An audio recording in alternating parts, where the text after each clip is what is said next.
Okay. Hello, everyone. This is Kirk Bangstad uh, from the Minocqua Brewing Company, and we are starting office hours on Tuesdays, which I will be doing every Tuesday at 1 p.m. Patty Vasquez will be doing office hours at 1 p.m. on Mondays, and then we'll be doing our Up North podcasts at 1 p.m. on Wednesdays with Patty, me, and whoever else other the guests will be. Office hours are hosted live on when we do it, but they are only sent to members of our Substack subscription, our paying members, so they can listen to later. So what you're hearing now is everybody is able to listen to it, but we'll send the recording and the video only to paid subscribers on Substack. Okay, so what I wanted to talk about today was what we heard yesterday. I was going to talk about my essay on Sunday when I talked about what the oil situation was looking like from the Iran war and how that's going to trickle down and affect Wisconsin prices. I will still talk about that, but this topic that I'm going to talk about right now is dovetails right into it. So yesterday, Governor Tony Evers, Democratic Governor Tony Evers, announced that he had made a deal with Robin Vos, who is he announced he made a deal with Robin Vos, who is the head of the Republican Party in Wisconsin. He's the leader of the assembly, but he's held power in Wisconsin for about 2 decades with an iron fist. He announced that he had made a deal to give away our budget surplus to in lots of various different ways. This is a bad idea, but I'm going to talk about, first of all, I'm going to tell you what the deal was in general, and then I'm going to talk about my thoughts on it. So the deal in general is that they're going to give about $600 million to public education.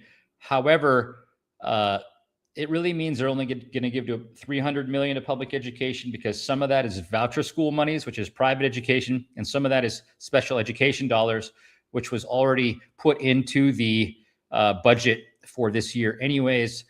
So it doesn't really count.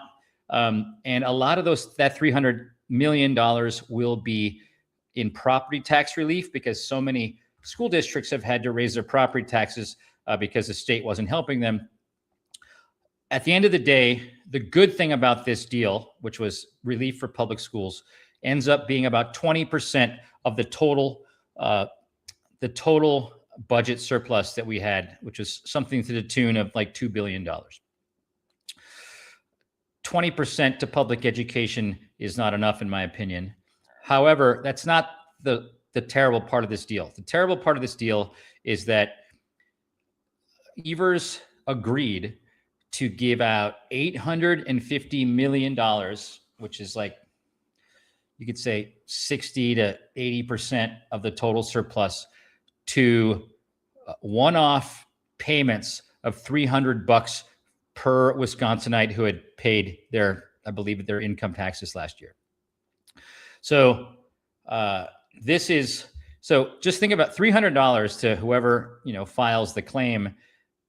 Is obviously $300 is great for anybody living paycheck to paycheck, but you're going to go through that. It doesn't even pay for rent in Wisconsin. It's going to get used up within a month, and which means that you're basically lighting that money on fire, as opposed to investing it for the future of Wisconsin in lots of different ways. So I have a big issue with that. And ultimately the issue is, and I wrote about this morning in an essay, and I was all over Facebook and Threads yesterday. And this is the problem with that. So Evers didn't need to do that. Nobody was asking Governor Evers to make a deal with the Republicans to give away this budget surplus. On the contrary, for months, I've had Senator Chris Larson on our podcast. I've had AFT President, American Federation of Teachers President John Shelton on our podcast. For months, we have been calling for Evers to not touch that budget surplus because there is, I would say there's a 90% chance that Wisconsin, that Democrats win the assembly, they win the state Senate, and they win the governorship of Wisconsin this coming November, assuming that Donald Trump doesn't steal our elections, which is a big assumption, but we're all working hard to make that not happen. So what this means is that probably in about 6 months, and we already have a left-leaning 5-2 Supreme Court. So we're come next November, we might see for the first time in like 2 decades, maybe 50 years even, that Wisconsin's has a trifecta of Democratic leadership. So nobody was asking Evers, who said he was going to retire last year, or Robin Vos, or Devin LeMahieu, who are the 2 Republican leaders who made this deal with him, who are retiring too because they know they're no longer going to be in charge after November. Nobody was asking these guys to make this deal. Nobody was. Because why would you make a deal to literally light on fire $850 million, which Evers did? He didn't do this because it was his idea. He did it because the Republicans forced him to do it in order to get money to go to schools.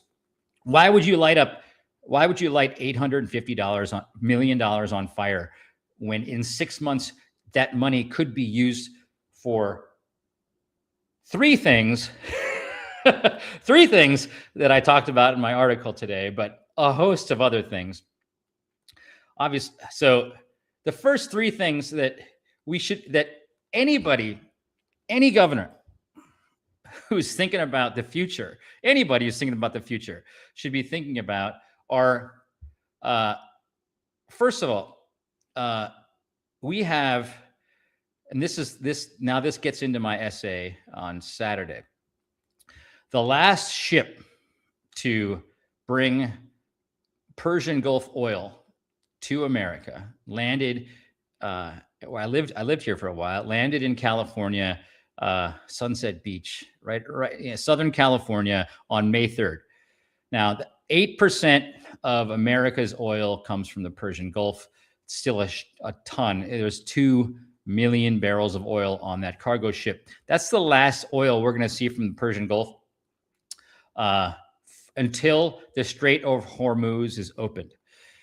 And from what I've read, and all the links are in my essay on Sunday that I wrote on Sunday, from getting oil from the Persian Gulf to getting it through refineries and getting it to the Midwest takes about 15 weeks. So if that oil is coming into Wisconsin, and some of it will be, however, some of it won't be, but some of it will be, it's going to take until about August to get that oil, and which means that we have a 16-week lag where we're not going to get any oil coming from the Persian Gulf to Wisconsin, which means that's going to cause a shortage of oil, at least from the Persian Gulf, which will raise prices. Now, lots of people say that's correct, that we make a lot of our own oil. We import oil from Canada. We import oil from other South American countries like Venezuela. That is true. But oil prices are kind of regulated at a global scale. And if there's a shortage of oil in America, the price of oil goes high no matter what. And different refineries start rationing in different ways. Also, diesel oil, because diesel is not as in demand as gasoline, but it is in demand. There's less of a stockpile in America of diesel oil than there is of gasoline. And that's from an article in Forbes. I linked to the source. I'm not just talking out of my ass, even though I do talk out of my ass a lot, but I'm not talking out of my ass on this point. Diesel fuel, and that's the reason it's higher now than gas, is there's more likelihood, it's more scarce. And so when there's a shortage of fuel, the price of diesel goes higher quicker. The problem with that is that the price of is that farmers use diesel to plow their crops, raise, to make food, and trucks use diesel to bring that food to our grocery stores. So it is inevitable, because of Trump's Iran war, that it's already happening. The price of gas is through the roof, but it is much more likely that the price of gas is going to go way through the roof now that the last tanker of oil has arrived on American shores on May 3rd with 2 million barrels. Once we don't have any more oil coming, all the refineries have to start being frantic about where to find that oil. Now, another thing, America makes a lot of oil. Do you remember when a bunch of the oil execs were seen meeting with Trump before he got elected president? I'm sure at that meeting, Trump said, I am going to be your huckleberry and have you make a gazillions of dollars if you help me get elected. Don't worry, I will do everything you want and more to make you guys rich. So American oil executives are selling the majority of our oil right now to Europe, because Europe doesn't make as much oil as we do, nor do they make as much oil as the Middle East. And they are hurting because the Strait of Hormuz is closed too. So American oil executives are selling oil to the highest bidder. And right now that's Europe. So even if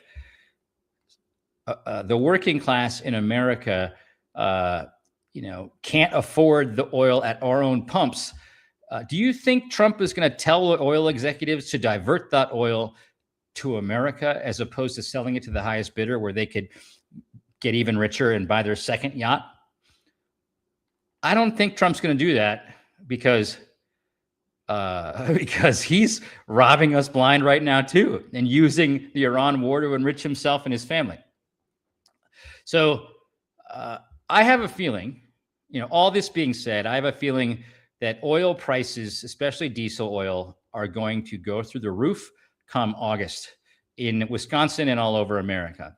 And I believe that because diesel is going to go higher than the others, that means that food prices, which are linked to diesel, given farmers and given the trucks, is also going to go through the roof. Price of food in general, the inflationary prices are going to go through the roof. So I wrote about this on Sunday. I worry that the working class in Wisconsin who live paycheck to paycheck may be priced out of food come August, September, or November.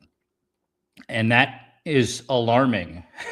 Is an alarmist thing to say. Now, normally, if you can't afford food, you can get SNAP benefits, which is it's a new word for welfare. Trump's big, beautiful bill reduced SNAP benefits by 20%. So now, about 46,000 more Wisconsinites are not going to be able to get SNAP benefits that got them before, meaning that at a time when we're going to see inflationary prices go sky high, the federal government's ability to help us is decreasing. So we're losing SNAP benefits, and we're losing Medicaid benefits, healthcare benefits, healthcare money. So that's a crucible for a lot of pain in Wisconsin come the fall. So if you were a governor of Wisconsin and you saw on the horizon that it's possible that there could be a shortage of gas, a shortage of food, or at best just escalating prices, wouldn't you want to figure out a way to try to gird the state for that? Because you can't rely on the federal government. They've already slashed prices coming into Wisconsin. Guess what? We have a surplus, or we had a surplus until yesterday. Wouldn't you want to keep that money as a surplus in the state of Wisconsin when you have such kind of a predictable, painful moment coming down the pike in the fall. Wouldn't you not want to touch that money until you actually knew it was going to happen? And not only wouldn't you not want to touch it, wouldn't you want to actually potentially use that money to potentially buy shelf-stable food right now and stock up in Wisconsin so that you could sell it at reasonable rates when shortages might occur? That is what I said Governor Evers should do. Obviously, Governor Evers has a bunch of Republicans in the Senate. And I said, listen, Trump has a bunch of rubber stamping Congress, or he disobeys Congress all the time. He also disobeys the judiciary. If Trump is disobeying the judiciary and running roughshod over the other branches of government, what's stopping the governor of Wisconsin doing that? To me, I say, keep on, do it. Let them take us to court. In the meantime, we've just given money. We've just stopped a food shortage in Wisconsin. Let them sue us for feeding the hungry. Let them sue us for feeding the hungry, right? It's called looking outside the box, and it's called being okay being sued, which I dare say I dare anybody running for governor. I bet everybody running for governor right now, it hasn't been sued as much as I have. And it rolls off my back, folks. It rolls off my back. So anyways, that's the first reason why it's a really bad idea to make a deal that lights $850 million out of like $1.8 billion, light it on fire by giving it away as $300 checks to Wisconsinites. Now, the second reason is, so David Crowley, he's a guy, the Milwaukee County executive. He was quoted by cable news last Monday saying, it looks like because of the rising fuel costs, it looks like Milwaukee County is probably going to run $1 million budget deficit this year, because nobody predicted that fuel prices would be this high, obviously, because nobody predicted Trump would declare an unnecessary war on Iran.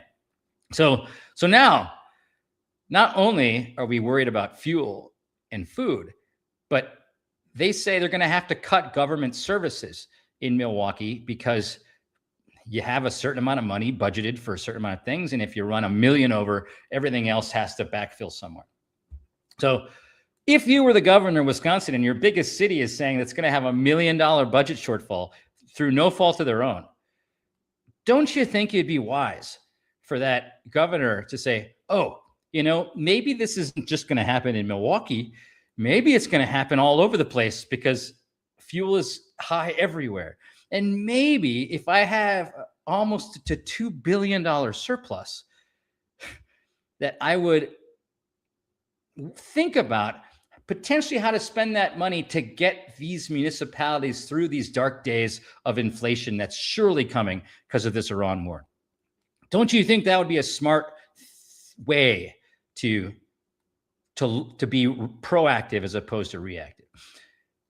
Third reason why we shouldn't be lighting our budget surplus on fire. Now, I guarantee you, when this video gets released on Facebook and Substack, and Facebook primarily, there's tons of trolls and we're big on Facebook. Tons of Republicans will be like, it's my tax dollars. I want it back. They're collecting too much anyways. $300, bro. $300. Is $300 going to make or break your life? It's going to be spent before July. And God bless you for spending it and buying what you need to buy, but it's going to be spent before July and then it's gone. When $850 million could be spent towards programs that could benefit us all for years down the road. So don't give me that. It's our money. Give it back to us. So the third thing, this is obvious. It just so happens that it seems like we have a once in 100-year flood about every year these days in Wisconsin. We had this huge flood in Milwaukee last August. We had a huge flood in half the state a couple weeks ago. The biggest brunt of it seemingly was in Outagamie County, where Appleton is, and a town called Shiocton was completely underwater. Evers is still begging Trump for relief, disaster relief from the first flood in Milwaukee last August. For this last flood, he wrote a letter specifically to our Republican Congressman and Senator Ron Johnson, because the reason we didn't get flood relief, was because Evers was a Democrat. Trump picks and chooses who he gives debt relief to, what state he gives debt relief to, based on whether or not the governor is a Republican or a Democrat. So this time around, Evers was like, well, a call from me isn't going to work with Trump. So maybe if I beg Wisconsin's Republican congressman to ask Trump for some flood relief, maybe he'll give it to us. So we're still working to claw back our own federal tax dollars to help literally bail us out from a flood. And we don't have that money from the federal government, and chances are we're not going to get it. Wouldn't you think a governor of Wisconsin who has an almost $2 billion budgetary surplus might want to spend that money on disaster relief for the folks who are underwater right now? So those are three other ways that we could use this surplus that are seemingly very important and very proactive.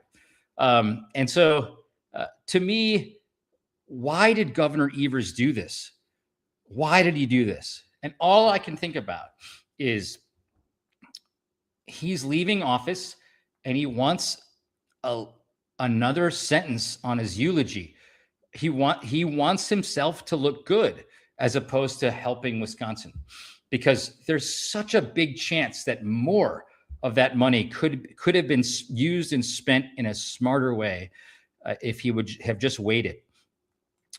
Now, I want to pivot. So that's the reason why all of you should call if you're from Wisconsin. If you're not, you can't do a whole lot. But if you're from Wisconsin, call your assemblyman or assemblywoman, or call your state senator and tell them to vote no. I believe this is going to get fast tracked in the dark of night, but there's still going to have to be a vote in Congress to give away this money.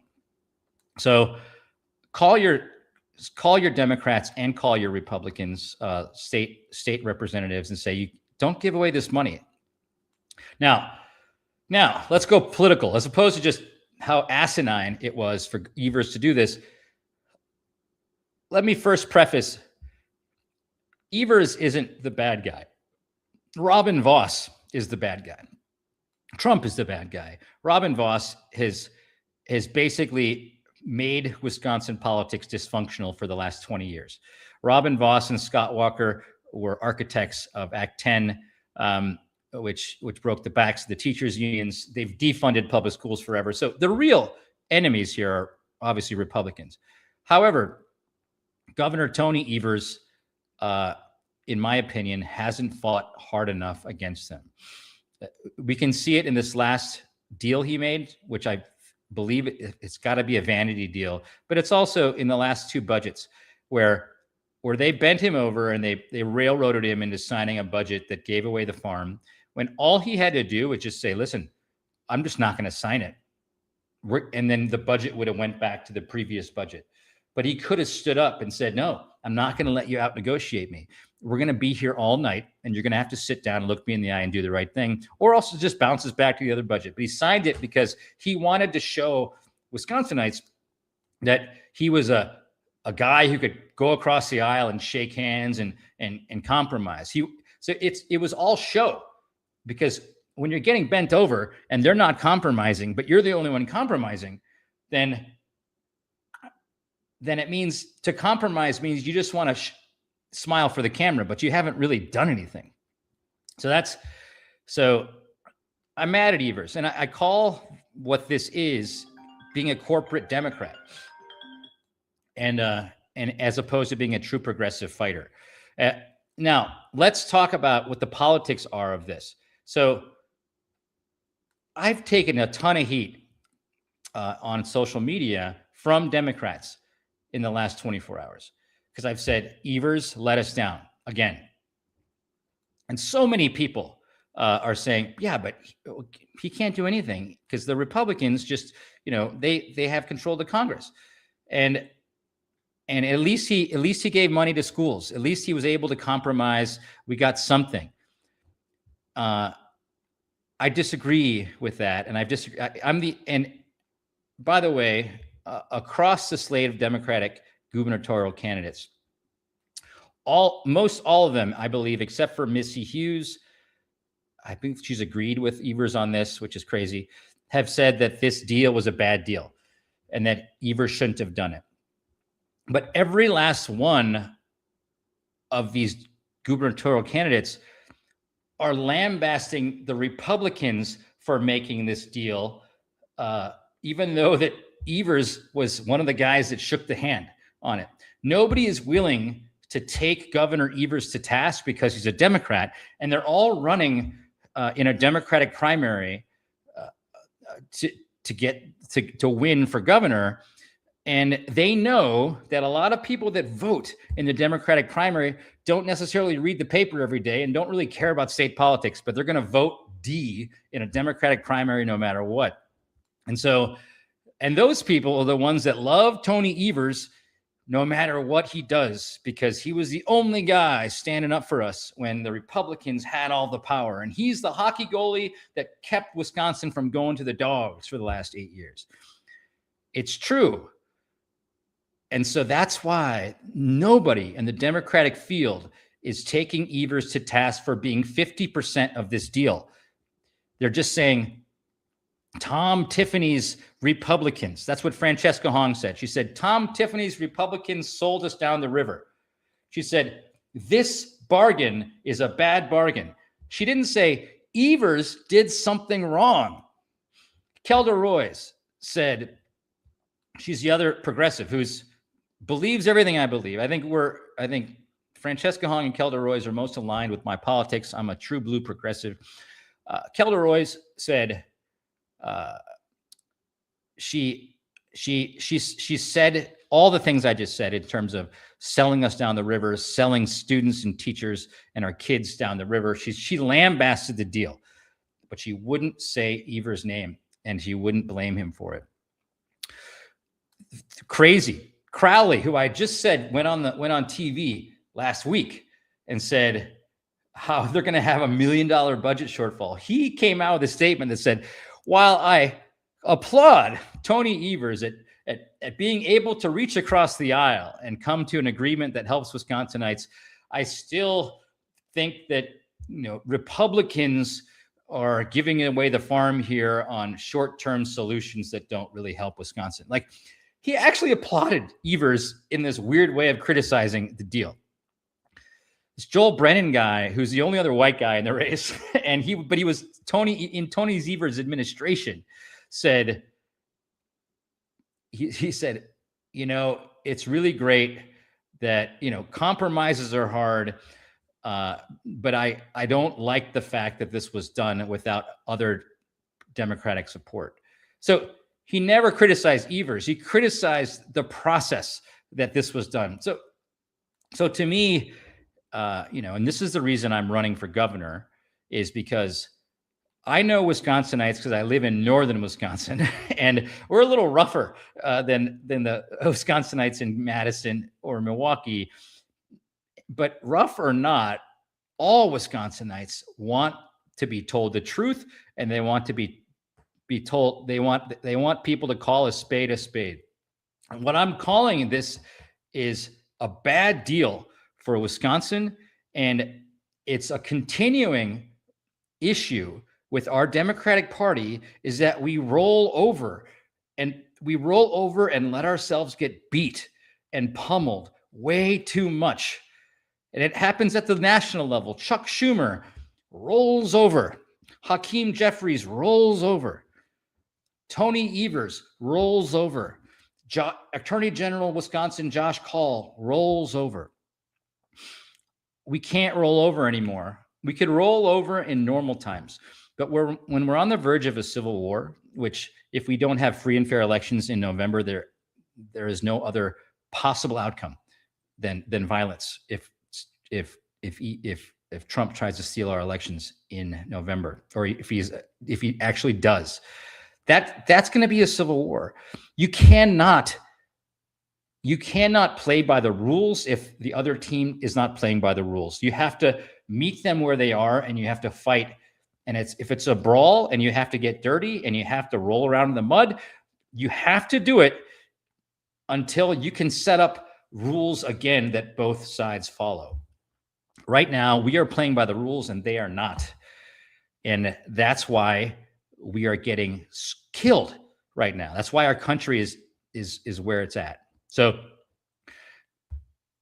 ultimately, that's my story on what I think is happening in Wisconsin, why I think Evers' grand bargain with the Democrats or with the Republicans is a poison pill, and why, I encourage you to call your legislators and try to get them to not do this. And also why I think it's important that I'm in this race for governor, because I'm going to call a spade a spade. Now, am I going to win? That is yet to be seen. I'm getting in very late. I could use some signatures. I'm gonna write another appeal for people to help volunteer and help collect these signatures. But I do believe that my voice is needed in this race to make sure that everybody else is honest with the Wisconsinites when they're running, because even the Democrats are not really being honest with you because they're not criticizing Evers right now. All right. Thanks for watching, everyone. Signing off. And come to Madison on Friday and Saturday. We're going to have a party from 6 to 8:30. I got Joe G playing protest songs. I'm going to give a beer tasting, and we're going to get nomination papers signed. All right. Thanks, everybody. Take care.